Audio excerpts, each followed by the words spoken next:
So it seems like they've changed their mind on their previous position, which said that they would not be able to evict anyone for any reason whatsoever. And I think part of the problem was that you had cases such as the one in the story that I told you before about the landlord who was attacked by one of the tenant's guests and was unable to file an eviction. And, it brought to light the fact that they were not able to allow anyone to be evicted for any reason whatsoever, even if you were a criminal committing crimes and a danger to the other tenants or to the landlords themselves. But let's get into this article.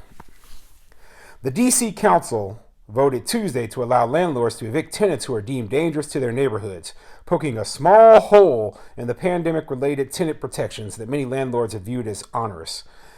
But lawmakers narrowly defeated a bill that would have made further concessions to building owners affected by coronavirus emergency measures, including a proposal that would have allowed them to raise rents right away on vacant units. So these landlords, after they're able to get a unit that's vacant, then now they're not even allowed to raise rents in those units, no matter if the market rates have gone up or not. They're under such strict governmental controls that landlords are not even able to raise rents on vacant units. I mean, that's crazy, but in a place like DC, that's not unexpected. The exception to the eviction moratorium, which passed 12-1 and is being sent to Mayor Muriel Bowser, allows a landlord to remove a renter if the landlord could demonstrate before a judge that the person poses a risk of bodily harm to neighbors. Councilmember Anita Bonds, who introduced the measure, said she knows of fewer than 50 cases so far that would have been likely to meet that standard. People's homes need to be their sanctuary, Bonds said. When there are threats to their safety and security from other tenants in the building, they need to be able to count on their landlord to take action. And I do agree with that, okay? Landlords do need the ability to remove these violent tenants from their properties, and there's no reason that that shouldn't have been allowed from the very beginning. But they are in such opposition to anything that supports a landlord that they are willing to let people get harmed and willing to let a landlord face unbelievable amounts of financial loss because they want to be able to protect bad tenants essentially, and it's just not right. Other council members raised concerns about whether eviction was the appropriate method for handling a threatening tenant, arguing that the police are better positioned to respond to violence and that an entire family should not be evicted if one member acts unlawfully. If someone assaulted or threatened a property owner legally, that should be handled by the police department, said Councilmember Trayon White Sr.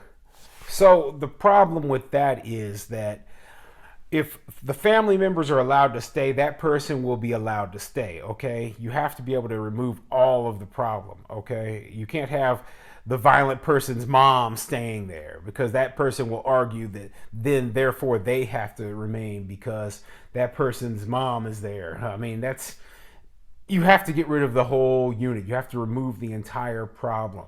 Whether the mom commits crime or not, her son is coming in there and he's causing problems, and that's a problem for the other tenants. That's a problem for the landlord. Okay, so we have to remove every single person in that unit. And the police, calling the police over and over and over again is not going to stop the problem when you have just such a bad person. I mean, I've heard of cases where, there's been issues like I went over a case where a guy was lighting fires and they just kept calling the police on this guy. He lit multiple fires, and this happened up in New York. And, that just being able to call the police did not help the problem. The bill was supported by the Apartment and Office Building Association of Metropolitan Washington, whose vice president, Randy Marshall, said landlords need such a tool regardless of criminal proceedings. There have been incidents of gunfire in hallways, stabbings, and threats to tenants, Marshall said. Right now, there's really no tools we have at our disposal to stop this. Councilmember Janice Lewis George, the lone vote against the bill, said that on the basis of her experience as a D.C. prosecutor, she doubted that the city could provide the legal and social assistance the bill promised to tenants within 30 days. I understand her position, but it is not the responsibility of the landlord to put up with these violent tenants indefinitely while the city tries to figure out, the legal and the social situation for the tenant, okay? We need to remove these people in short order sometimes. And that's unfortunately going to be a consequence, that these people are going to have to figure something out in quicker than what they originally expected. The council voted 7-6 against a proposal from Councilmember Brooke Pinto that would have modified a year of prohibitions on rent increases by allowing landlords to increase rents on vacant units immediately. At the same time, that bill also aimed to extend protection from rent increases for tenants who have suffered material hardship from the pandemic for a year past the eventual end of the public health emergency. She described the combination as a fair compromise that would boost profits for landlords who have lost income during the pandemic while protecting tenants in need. So here's another thing that looks like DC has put into place.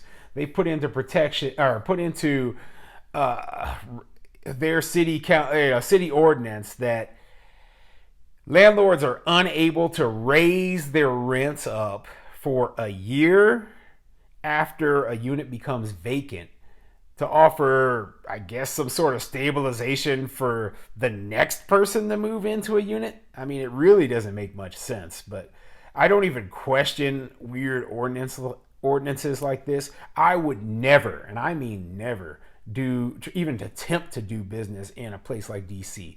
It is too tenant friendly. There are too many tenant protections. It is too hard to remove bad tenants. And, with rent control and everything, even small landlords are suffering over there. And I've heard of things like when a landlord is trying to sell their property, they have to offer the tenants who are living in it the first right of refusal. I mean, that's completely ridiculous. I mean, if you can't make money as a landlord there, it's just not worth it. I'd much rather go to places where landlords are treated like, hey, we want you to be here, and we want you investing in property, and we want you to provide housing to people, not where, you're considered like evil. I mean, and it's obvious by the way that this council is voting. It's obvious by the rules that they put in place. It's obvious by the ordinances that are put in place that they don't care that people are, spending thousands or hundreds of thousands or millions of dollars trying to provide housing for the people of DC. In the current rental market, Pinto predicted, most landlords would not raise rent substantially on vacant units, even if allowed to. She also said the bill would alleviate the problem of landlords who are refusing to rent some units because of the inability to raise the price. Louis George objected, saying the bill would create incentives for landlords to pressure current tenants to move out.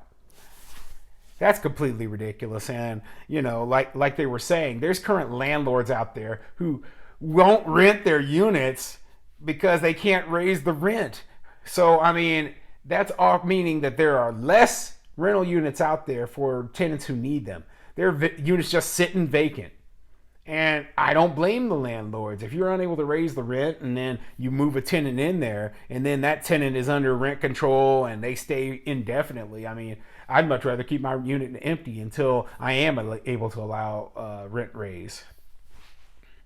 Dean Hunter, president of the Small Multifamily Owners Association, said it was asinine and absurd to forbid rent increases on vacant units for this long.